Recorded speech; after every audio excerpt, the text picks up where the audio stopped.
Picture this. You're walking around a grand country estate. You're admiring the art on the walls, the curiosities in the cabinet. Do you ever take a closer look and wonder how on earth those objects got there? My research looks at collections amassed in Scotland during the height of British imperialism and explores what this can tell us more broadly about imperial identity, the treatment of colonised people, and generally our relationship to objects in the past and present. We know that the British Empire once covered over 25% of the world's surface.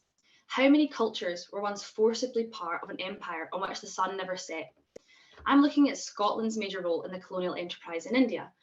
We will start the adventure not by following a white rabbit, but with a little white bird that you can see on the screen.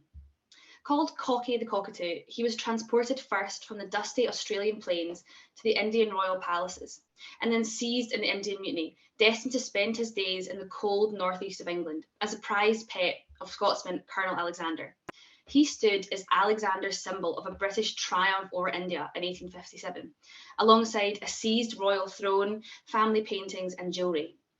Looking around, we quickly notice our colonial past sits within thousands and thousands of objects across museums and art galleries. Notably, you'll have heard of cases such as the Elgin marbles at the British Museum, and you might be familiar with it. Although between the headlines and the major displays, there are countless examples cluttered around Scotland. I want to shine a light on examples from all over our country and illuminate to people how many stories we've yet to hear.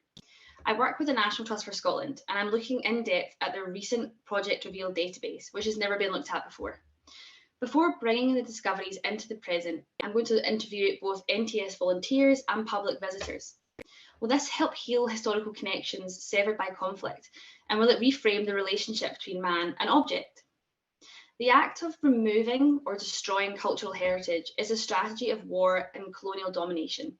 Reaching as far back as ancient Mesopotamia, we've seen it recently with Daesh in Iraq and Syria, and now in Ukraine, with aggressors looking to erase identity by removing cultural objects.